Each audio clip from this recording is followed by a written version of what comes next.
This interview is a part of the Oklahoma Historical Society's Oral History Program, Living Legends collection. This interview was originally conducted on October the 24th, 1972. The interview was conducted by Mr. Neil Tuohy, that's capital Tuohy. The interviewee is Mrs. Dorothy Snoddy, and that's capital Snoddy of Alva, Oklahoma. This material is being re-recorded on the 27th of May, 1986 for inclusion in the permanent collections of the Oral History Program by Judith Michener.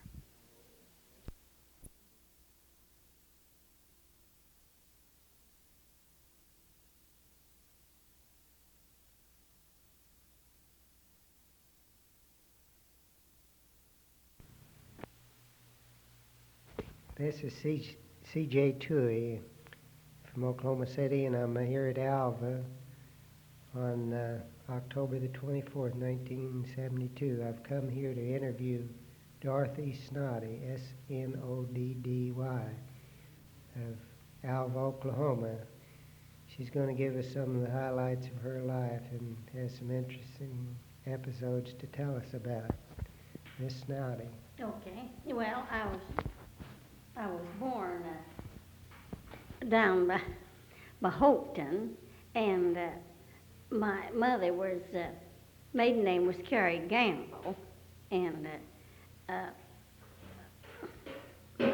my dad was John Henry Walker, and my parents separated, and then my mother married Cook Snoddy. Okay, married Cook Snoddy, and then we lived on a farm southeast of Alva. And then we moved to a farm west of Alva, in the White Horse community, in White Horse Township. And he would tell a lot of interesting stories about the early days. And he said the reason they made the run in Oklahoma, while they'd had a 3-year drought up in Kansas. They didn't have a thing. There, nothing to eat. The seeds and things and wheat and corn that they put in the ground up there was still in the ground 3 years and had never sprouted. And the reason they had to come down here, they couldn't pay their taxes. They were losing their homes and their ranches and their farms and their city lots. And then when the opening was ready to open up, why, it was just a new opportunity for them. And there was a lot of grass down here for their cattle and livestock. There was just worlds of game. There was turkey and deer and a few little black bears and rabbits and quail and prairie chicken, just everything. And then when they came down and filed on their claims, why, it was just a new beginning for them. And the reason the government hurried up to open the strip was because of the drought in Kansas. People were just desperate for someplace to go. And then Cook Snoddy filed on a claim on Boggy Creek up north of Alva, and he was in his 21st year, but he wasn't 21 yet.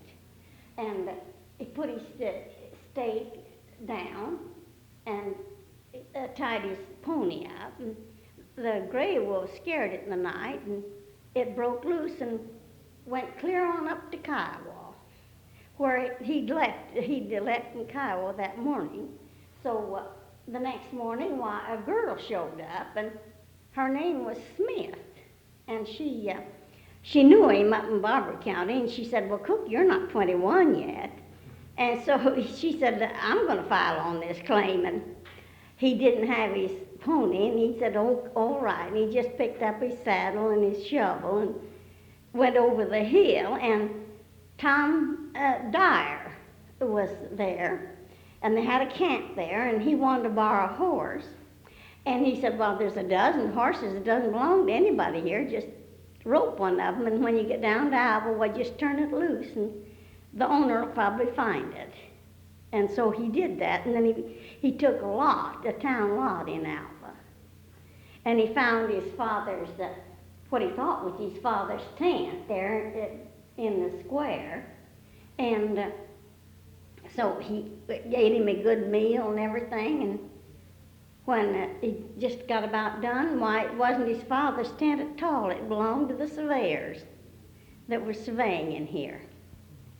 And he said that by nightfall there was 10,000 people in Alva there, and the first hotel in Alva was a circus tent, and Gene Hartwick brought it down from Kiowa, and then the first restaurant was a tent pitched by the land office, and it was Sam Llewellyn owned it, and that was his tent there. And then the first sod house that was built was McGinley was his name, and he lived in it for 7 years before he built a house. Those sod houses, were they made out of mud? No, oh no, not mud. They took their sod plows and plowed up a strip, and then they cut them in about a foot slabs, like you would brick. And then they just laid them up like you would do brick. And then they'd have their windows and the frame doors and everything. And then on the inside, they were about the width of the sod plow, they were about 6 or 8 inches thick, and they were warm. And they'd kind of plaster them over with the clay mud like, and then they would paper them with newspapers. That way. That's the way they made their sod houses. What kind of roof did they have on Well, they would generally if they had the lumber, they'd put lumber up, and then they would put sod over the top of it, and it would green up like grass when they got rain. And let me see now. Oh yes, and E.W. Snoddy, he was the Deputy United States Marshal, and he brought the train into Alva from Kiowa with the settlers in it that didn't have any horses or wagons or anything. Was he a marshal out of what city? Well, E.D. Nix appointed him, and he was for Oklahoma, for the territory down in here. He got his commission in 1891, his first commission, and he had 3 other commissions after that. That was your uncle? Yeah, Cook Snoddy's brother. And his name was? E.W. Snoddy, Erskine W. And he brought the train in with just full of settlers. That was the first train to come into the Cherokee Strip? To Alva. Oh, to Alva. From Kiowa. At high noon, he left high noon. And they were all settlers, right? Yeah, people, and, oh yeah, and, Sam Johnson, the first postmaster, was on it, on the train. Postmaster at Alva. Yeah, Alva postmaster. And then his son, General Hugh Johnson, he was on it. Hugh Johnson? Yeah, he was the NRA head under Franklin Roosevelt, and he got his education. What was his name? General Hugh Johnson. Oh, well, I remember him. He got his education at the Northwestern State College. He was the head of some federal agency. NRA. NRA. During the drought and depression. Yeah, that was his son. The first postmaster's son. It was. And Yeah. he was on that train. Yeah, he was on the train. He said he was about 12 years old, and he was running around up and down over the tops of the cars. Well, on the way down here, the kid was. Well,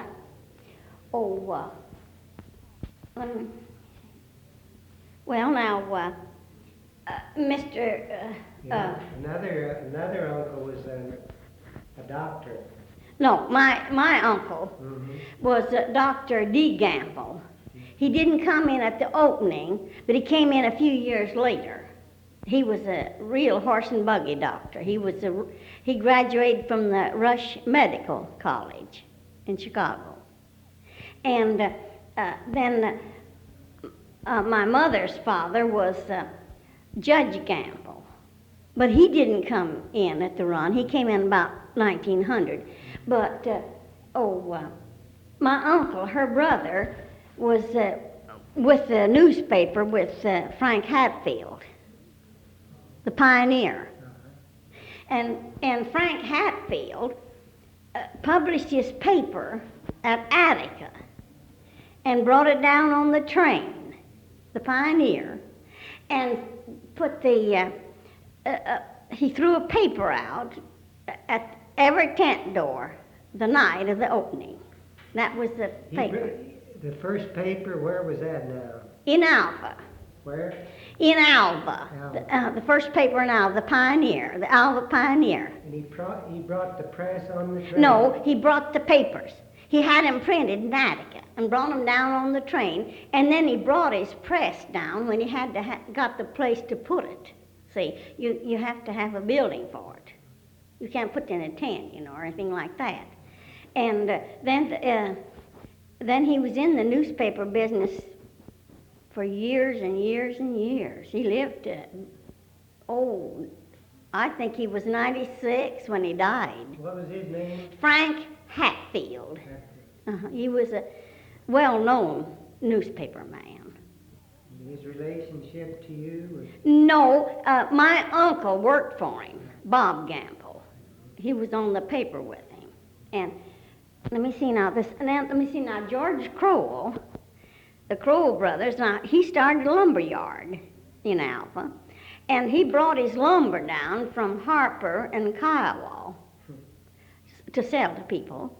And then, J.E. Peoples and William Thomas helped build a college in Alva, Northwestern State Normal School.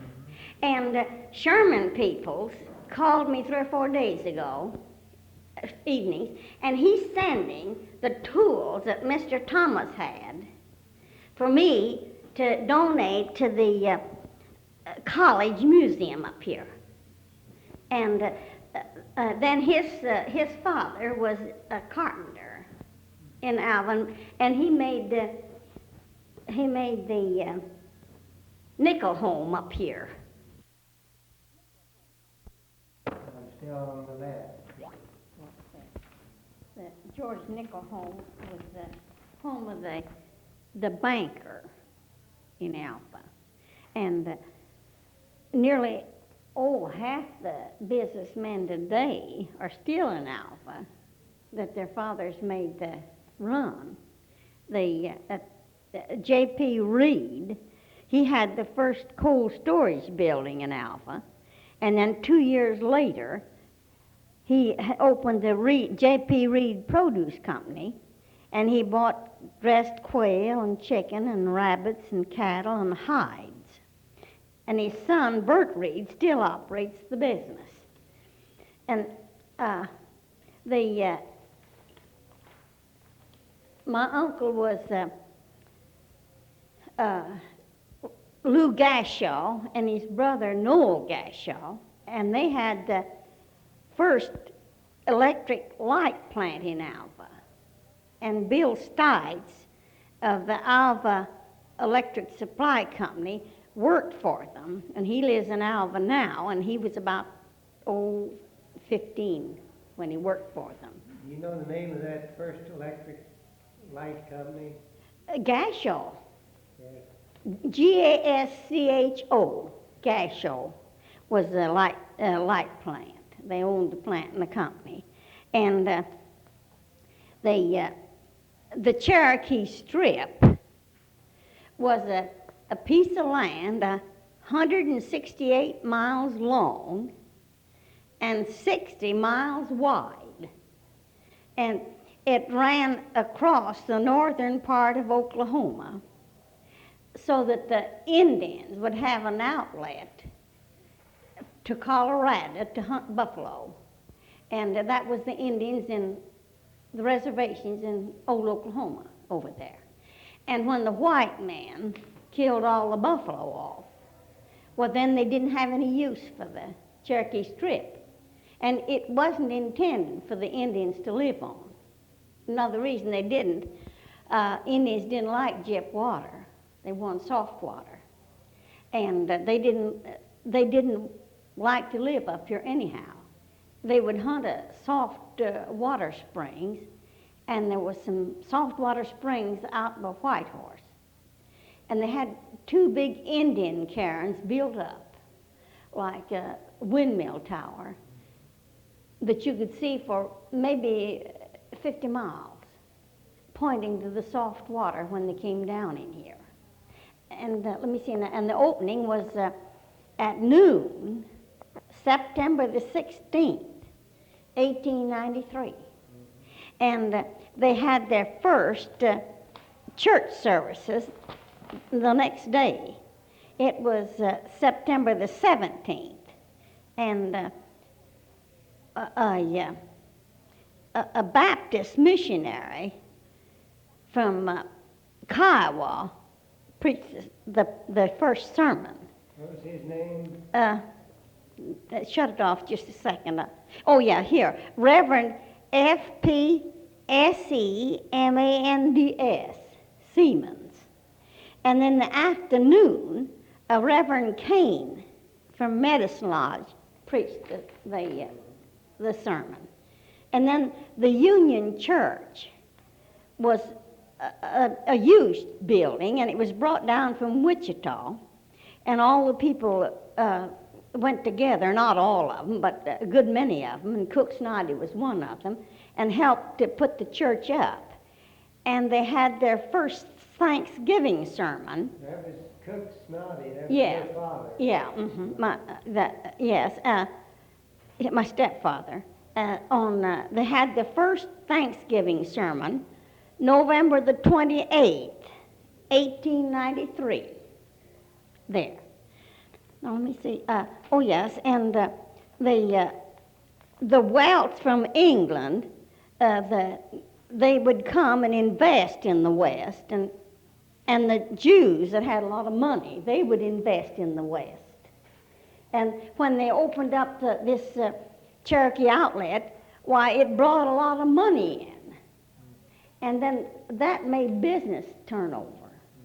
And everything was just humming until on that account. Now, let me see. Oh, yes. And another old-timers was the Scher brothers. And C.C. Scher, S.B. Scher, and J.D. Scher. They had three businesses. And S.B. was in the grocery business. And he would always have a pot of hot coffee on the stove for his customers to have when they come to trade, because they'd be cold and hungry. And let me see.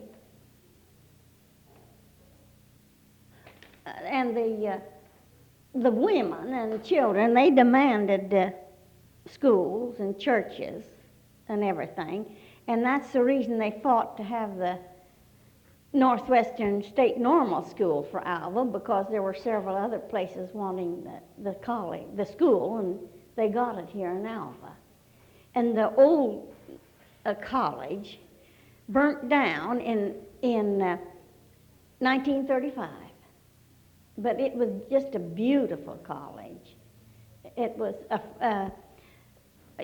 just an old castle. They called it the Castle on the Hill. And when it burnt down, and let me see. They said that lined up along the border, Kansas and Oklahoma border, along that 168-mile strip, they thought there were about 200,000 men, women, and children lined up to come down into the strip. But they didn't go very far west at that time from Alva, about 3 or 4 miles. But they settled the rest of the strip then later, a few years later. It wasn't settled all... Not that day, No, not all that time. And But it was settled by a run, wasn't it? later, or Alva and them, oh yes, they made the run. Mm-hmm. Uncle Ernst was United States Marshal, and he was in charge of it. And when they fired the gun off, well, at high noon, that started the run. And down here with all the people. And they had buggies and wagons, and they were on horseback, and they were also on bicycles. Some of them made the run on bicycles. And then, of course, they were on the train. The train was a big, long train. Nobody's told me how many people was on it, but there were a lot of them on the train. And Alva was named for Alva Adams, and he was worked for the Santa Fe Railroad, and there was a depot here, and had Alva on the front of it. A good many years before the Cherokee opening, they built the Santa Fe train down in here in 1886, and the depot was built then, the little red depot. Whereabouts? Here at Alva, at this site, right, just where the depot is today. Only it was a small depot, and then down at Woodward, it was a division headquarters for the trains down there long before the opening, and it was kind of a trading post. Where was that? Woodward, at Woodward, down south in the Cherokee Strip here. And it was, there's where they would, the people that had business down in here, they'd go there to settle, or to trade, I mean. And Kiowa, Kansas, just across the line here, into Kansas, was the largest cattle shipping point in the world at one time when they built the railroads through here. They brought cattle from Texas and New Mexico and through Oklahoma to put on the trains at Kiowa, Kansas. And then they were shipped from Kiowa to Kansas City and Chicago. But at one time they handled more cattle than any other shipping point in the world, and not just the United States. Was that the terminus of the Chisholm Trail? Or do you know? No, the Chisholm Trail, it went on up to Abilene, Kansas. It did go through the Cherokee. It came up through Oklahoma. The Chisholm Trail did.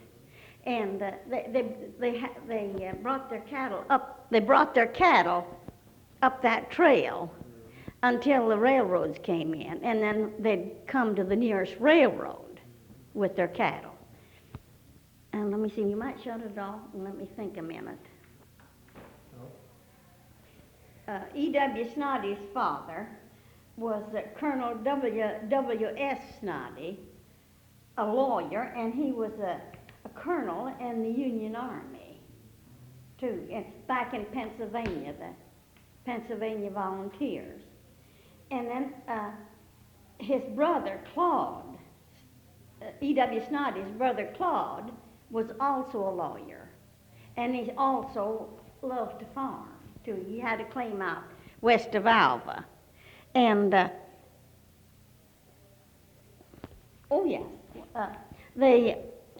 in the early days, it was around 1907, I think. Why, a bunch of Alva men went together, and they drilled an oil well out on Locust Street in the town of Alva to try to find oil. But they didn't. It was a wooden derrick, and they couldn't go deep enough to find any oil. But the derrick stood there until it just rotted down. And that was 1907. And then all the people in Alva went together and built a theater for entertainment down on it was just about where the west of the Central National Bank is, and in Alva. And they liked it. They liked entertainment. And then, What year was that? oh, I imagine it was around about 1904 or 5, I expect. That's the first theater? Yes, that was the first theater. Is it a live theater where they had actors? Yeah, yes, everybody, yes, it was. And then a lot of actors came in, and then the local people would give concerts and things. It was shows that Yes, and came in. came through. Yeah, And the early day people will remember Wally Ong. He was a Chinaman, and he came from Houston, Texas, and he was a millionaire down in Houston. He was a diamond merchant, and then he also had a kind of a string of cafes. But he lost his wealth. I don't know just how. Anyhow, he came to Alva and put up a cafe, and it's on it was on North, that street north of the Central National Bank, and he didn't know how old he was, but when he was around 100, he's almost 100, I imagine, why he wanted to go back to China to die. So E.W. Snoddy got him a train ticket and a passage on a boat to go back to China. But he never heard from him after he got to China. He said he imagined after he got to China a little bit, he probably died. But all of the Englishmen, they would bring their money out west to put it out on interest, and they made a lot of money out of it. But the English wealth practically built the West. And some Englishmen, they built this isn't the Cherokee Strip history, but they built the capital, Austin, in return for 10 counties in Texas, in the Panhandle. That's the XIT Ranch that everybody knows about. And their money built the capital of Austin. And of course, that Panhandle borders Oklahoma on the west, down the border there. And let me see, oh yes, and they had a sugar beet factory. Everybody worked on the sugar beet factory in Barber County, and they took the duty off of sugar, and they couldn't make any more money on the sugar, and that threw a lot of people out of work up there just before the opening in 1893. So that made a lot of people hard up there on that account. And down in here, and when they came in, why, the grass hadn't been grazed off, and it was real high for their cattle and their stock and things when they came down from Barber County at the opening. And then they had, they had plenty of wild game and stuff that they could eat, where it was all gone up in Barber County. It left up there and come down into the strip where there was grass and water. So that was one reason they came down here. And of course, when the people came, of course, the businessmen up in southern Kansas, they had to come down here because they didn't have any customers or clients up there. They had to follow them down here. So then when people got to making a little more money down here, why, they would go up into Wichita and Medicine Lodge and buy houses and bring them down here and put them on their lots and claims and things, and their business buildings too. And another businessman that came in at the opening was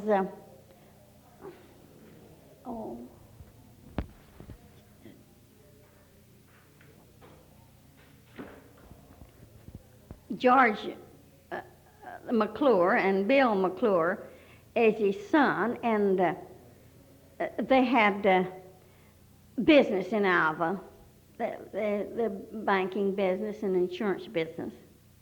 here in Alva, and let me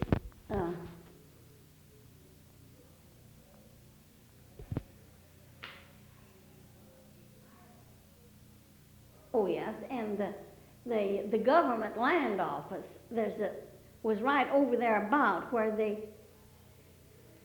new post office is. It was in the square over there. That was the land office. The land office, where they filed on their claims. What does that mean, to file on a claim? Well, they surveyed the whole thing here, and the government would mark each section. They cut it in 4 corners, and in the 4 corners they would put the markers. They would put the section, the township, and the range. And they would either be marked on a big sandstone rock or on a tree so that people could see it. And when they would dig a little pit when they filed on a claim, and they would put a stake in it and write the number and section and township and range on that stake, and then they'd go to the land office and file a claim on that piece of land and that particular section and township and range, and send it into the government, Washington, and then when they proved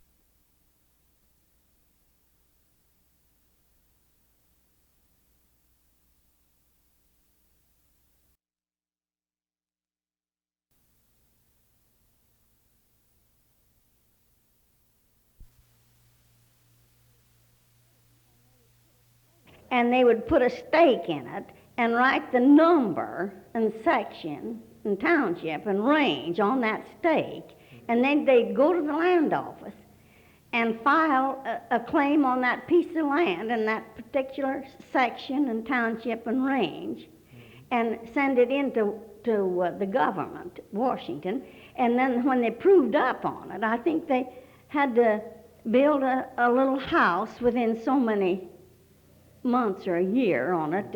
You had to improve it. Yeah, a house, a one-room shack on it, and you had to live on it 6 months, too. And that was what their filing papers, and they had to have all those filing papers at the land office there, at the county seat, see, of the county. If a settler, though, if he saw a stake on there, that told him it was already claimed. Yes, it's already claimed, and he couldn't file on it. And the most valuable thing in those days was a saddle horse or a team of horses and harness. And a lot of the settlers, they would sell 160 acres for a good saddle horse and a saddle or a team of horses with the harness on it. They were more valuable, actually, than 160 acres of land. And a lot of them then, they would, before they finished filing up on their claim, sometimes they would sell a relinquishment to somebody else for a certain sum of money, and then they would take over the filing papers and then live on it so long, and they would take it over. So that's what a relinquishment was. And the city lots were the same thing, too, and the business lots.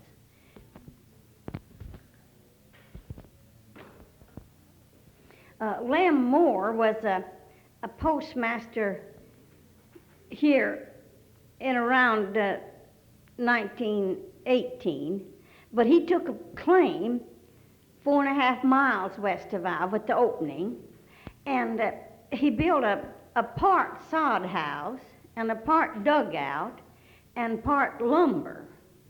And then he used the lumber part of his house for a country schoolhouse. And that started a schoolhouse in the Lone Star School District out there. And Fred Barnes is a young-like farmer, and in about the 1940s, while we had a kind of a drought and mild depression, and he was worried about it, and he asked Cook Snoddy why he wasn't worried. And he said, well, he was born in 1873 in a depression and had lived in a drought and a depression ever since. So it was old stuff to him. And all of the machinery that was developed since 1893 was sent west. The corn binders and the wheat binders and the thrashing machines and the headers and the combines and the tractors and the cars. Where were they shipped from?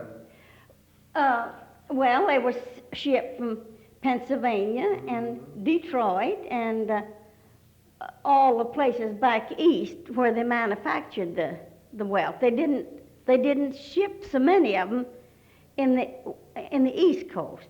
The farmers were backward back there, and they just didn't take on to this new stuff. But the farmers in the Cherokee Strip, well, they would buy anything new that came along. And that way, it gave everybody work back east that was making those new things. And the same thing, up in Barber County, they had bought a brand new corn planter that you plant corn with, and they had just got it and used it one morning and went into lunch and to feed their team, and when they got back, somebody had stolen the lister, and they never did find it. They put it in a covered wagon and just took it off with them. And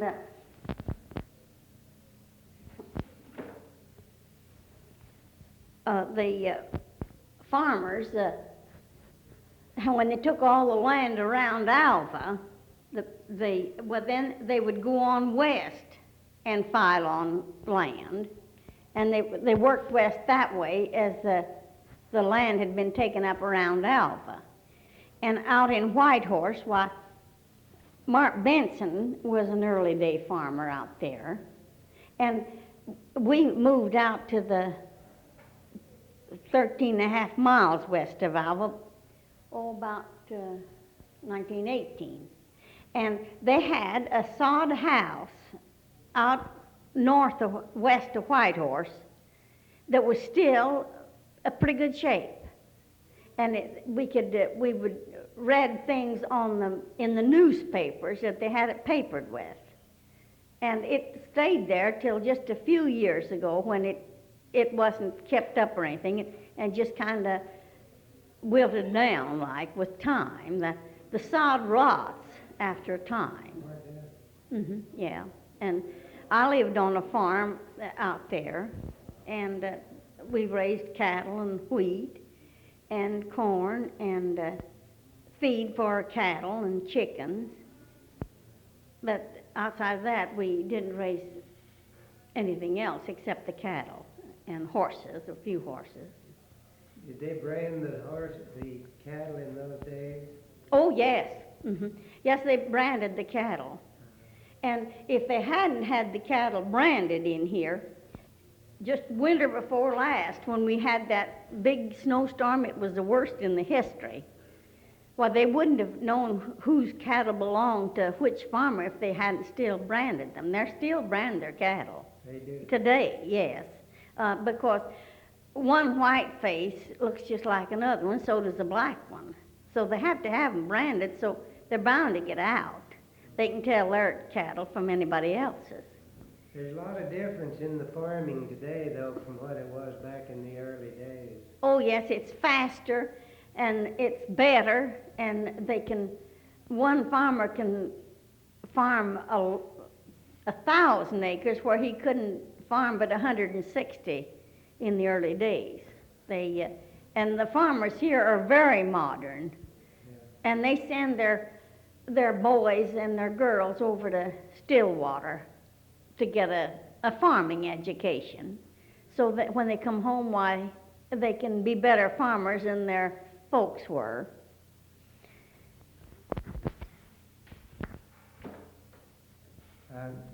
The college here in Alva, do you think it's